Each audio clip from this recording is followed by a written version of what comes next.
Feminism and Fascism. An exchange between Adrienne Rich and Susan Sontag. To the editors, it was a strange experience to read Susan Sontag's critique, New York Review, February 6th, of Leni Riefenstahl and the eroticization of Nazism. I was forced to ask myself how the same mind had produced this brilliant essay, and the equally brilliant essay which appeared a year or two ago in Partisan Review, The Third World of Women.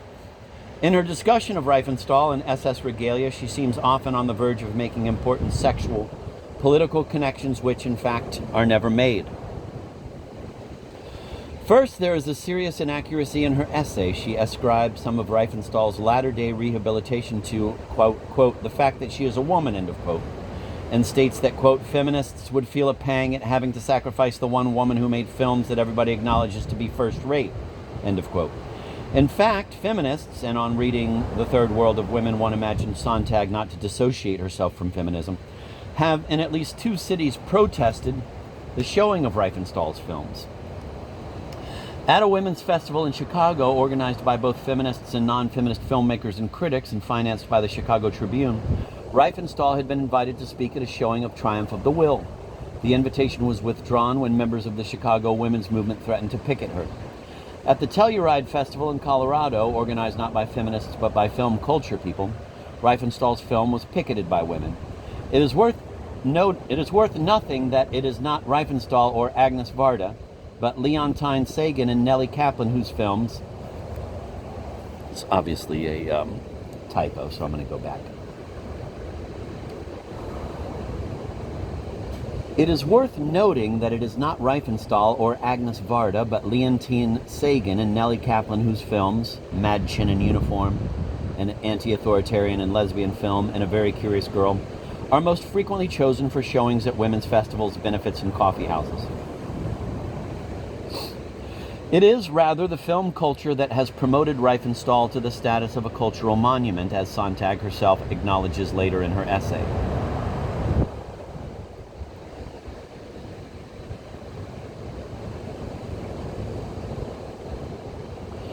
The feminist movement has been passionately anti-hierarchical and anti-authoritarian.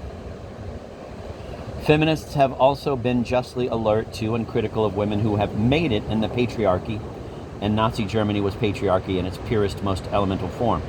It is impossible not to recognize and mourn the pressures that drive token women to compromise their sisters and to serve misogynist and anti-human values. But there's a running criticism by radical feminists of male-identified successful women, whether they are artists, executives, psychiatrists, Marxists, politicians, or scholars. The failed connections in Sontag's essay lead me to think back on The Third World of Women. This was a puzzling title, especially since The Fourth World Manifesto, an important feminist paper by Barbara Burris and others, reprinted earlier in Notes from the Third Year, had delineated the idea of national culture as male culture, and of the imperialism toward women of anti-imperialist movements. Sontag's lucid and beautifully reasoned Partisan Review piece begins to seem, after all, more of an intellectual exercise than the expression of a felt reality, her own, interpreted by a keen mind. Many women reading that piece began to look in Sontag's new work for a serious reflection of feminist values, but there is an absence of integration or even continuity between The Third World of Women and, say, the film Promised Lands or the recent series of essays on photography.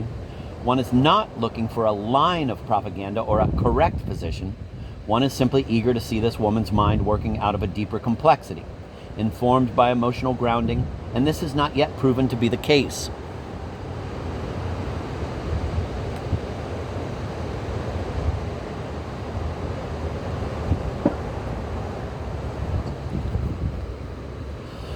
What are the themes of domination and enslavement, prurience and idealism, male physical perfection and death, control, submissive behavior and extravagant effort, the turning of people into things, vitality identified with physical ordeal, the objectification of the body as separate from the emotions? What are these but masculinist, virilist, patriarchal values? Isn't the black leather brothel, ecstasy and death fantasy far less a lesbian fantasy than a fantasy of heterosexual males and the male homosexuals they oppress?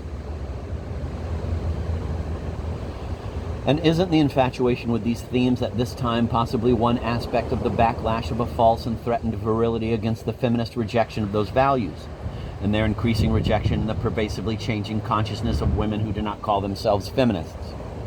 I wish that Sontag could have carried her exploration of this cult beyond its encapsulation in a fad, or even in the phenomenon called fascism, and perceived it in the light of patriarchal history, sexuality, pornography, and power, in which the first people turned into things are always women, and female negative qualities are attributed to every dominated group as the excuse for domination.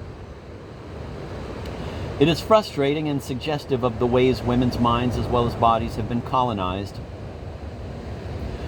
that this did not happen, and it is this kind of dissociation of one kind of knowledge from another which reinforces cultism and aesthetic compromise with the representatives of oppression, precisely what Sontag herself was writing to deplore. Adrienne Rich, New York City.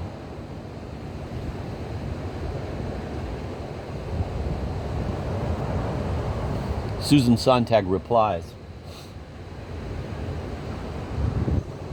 a quick answer to the puzzle Adrienne Rich has concocted in her flattering, censorious letter, how the same mind had produced the brilliant essay and the equally brilliant essay which appeared a year or two ago in Partisan Review, The Third World of Women. Easy, by addressing itself to a different problem, with the intention of making a different point. Ms. Rich implies that I have made a slur on the feminist movement by suggesting that the vested interest and pride large numbers of women now have in all women of accomplishment have been propitious to Riefenstahl's remarkable comeback. Is that a serious inaccuracy on my part? If anything, I think that I understated the matter. The poster that Nikki de St. Phal produced for the 1973 New York Film Festival, Agnes Lenny Shirley, accurately reflected the contribution made by feminist consciousness at a certain level to whitewashing Riefenstahl. As someone who has been contacted by the organizers of dozens of festivals and programs in North America, Western Europe, and Australia devoted to films by women, I can assure Adrienne Rich that despite the rare occasions when the blue light doesn't get to shine in person, Chicago, or gets picketed when she does, Telluride, Riefenstahl's films are invariably selected and shown. Indeed, the multiplication of such events has gotten them shown frequently for the first time since the 1930s. It is simply untrue that Riefenstahl's films, along with Agnes Varda's, are often slighted in favor of Leonton Sagan's superb film and Nellie Kaplan's mediocre ones. Why in heaven's name exclude Agnes Varda? I didn't stick the blame for Riefenstahl's rehabilitation on female chauvinism first, then acknowledge later the real villain to be what Rich calls the film culture. And I never meant to suggest that Riefenstahl's recent mutation from unperson to superstar has met with no catcalls, although, according to my informants, the conspicuous contingent of picketers at last summer's festival in Telluride, Colorado, were Jews from Denver, not feminists. I would assume that Riefenstahl offends some feminists, though I wish it were for a better reason than for her being on the ominous-sounding enemies list, male-identified successful women. Just as her acclamation has troubled a few notables in the cinephile establishment. For example, Amos Vogel, in an article in the New York Times, May 13, 1973.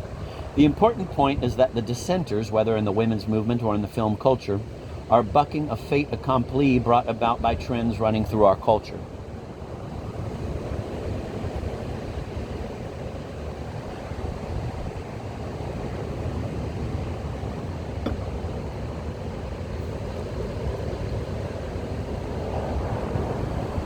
But my alleged misrepresentation of what takes place at specialized film festivals is not what most vexes Rich. Her main charge is that I have further let down the good cause by not exploring the feminist implications of my subject, those failed connections, namely, the roots of fascism and patriarchal values. Virginia Woolf was, as far as I know, the first woman to make the connection in 3 Guineas, 1938, quote, fighting the tyranny of the patriarchal state, end of quote, is the same as, quote, fighting the tyranny of the fascist state, end of quote. It is a rousing 3/4 truth when used in a general brief for feminism, what I was attempting in the text published in 1973 in Partisan Review, where Woolf is quoted. It is a skimpy half-truth if your subject is, as mine was in the NYR essay, fascism and fascist aesthetics. Applied to a particular historical subject, the feminist passion yields conclusions which, however true, are extremely general. Like all capital moral truths, feminism is a bit simple-minded. That is its power, and as the language of Rich's letter shows, that is its limitation. Fascism must also be seen in the context of other, less perennial problems. I tried to make a number of careful distinctions, and if my essay has some merit, it lies in those distinctions.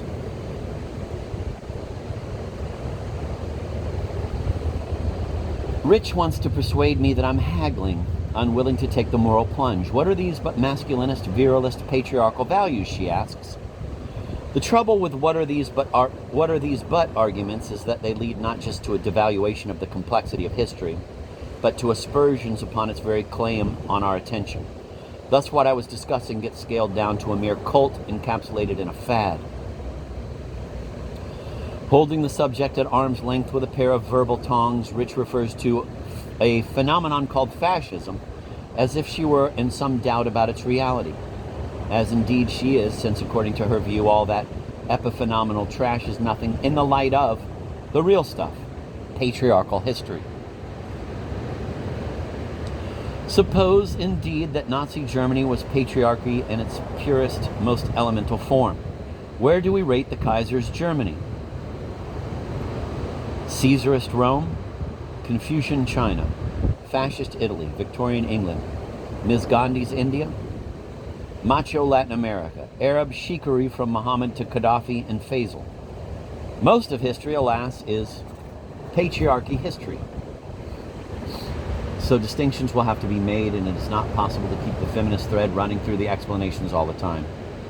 Virtually everything deplorable in human history furnishes material for a restatement of the feminist plaint, the ravages of the patriarchy, etc. Just as every story of a life could lead to a reflection on our common mortality and the vanity of human wishes. But if the point is to have meaning some of the time, it can't be made all the time.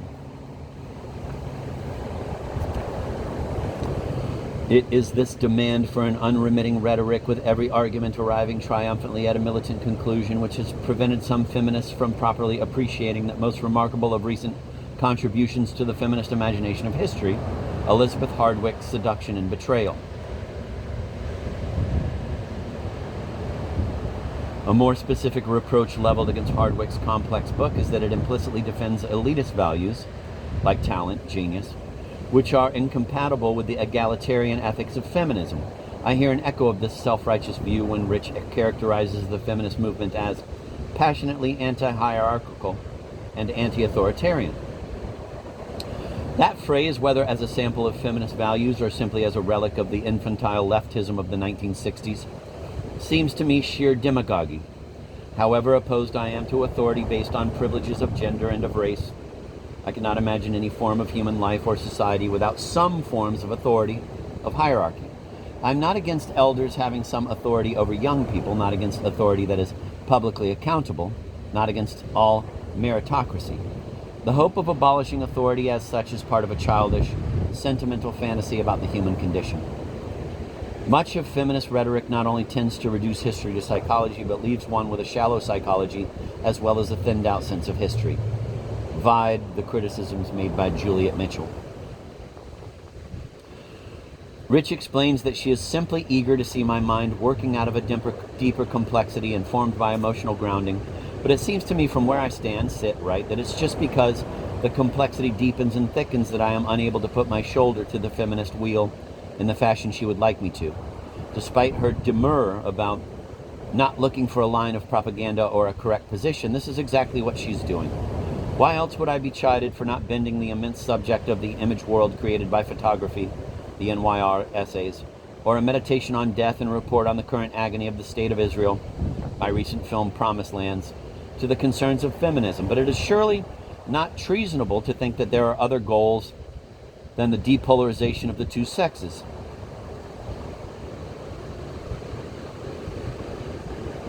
Other wounds than sexual wounds. Other identities than sexual identity, other politics than sexual politics, and other anti-human values than misogynist ones.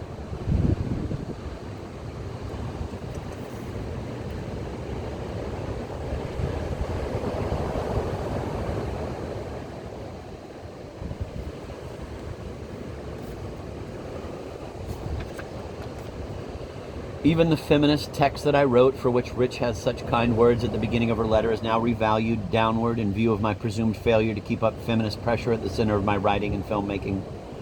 Its very title now becomes puzzling, suggesting unsuspected ignorance on my part of a dernier cri of feminist polemics.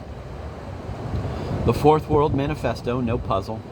The editors of Partisan Review, after accepting my text, it had been turned down by Ms., to which it was first submitted, as being too long and too abstruse, decided without consulting me to substitute for my boring title, Reply to a Questionnaire, their silly one.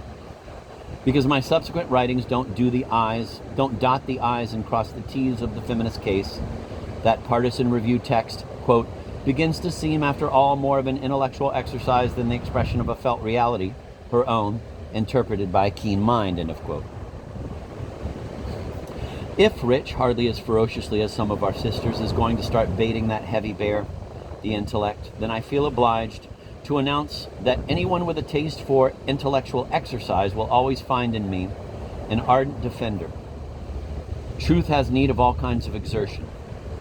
Although I defy anyone to read what I wrote and miss its personal, even autobiographical character, I much prefer that the text be judged as an argument and not as an expression of anything at all, my sincere feelings included.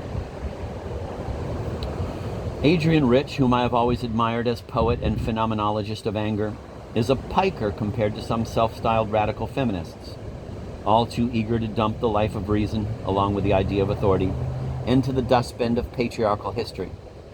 Still, her well-intentioned letter does illustrate a persistent indiscretion of feminist rhetoric, anti-intellectualism.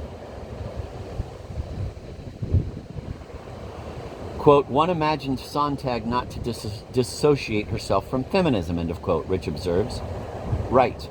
But I do dissociate myself from that wing of feminism that promotes the rancid and dangerous antithesis between mind, intellectual exercise, and emotion, felt reality.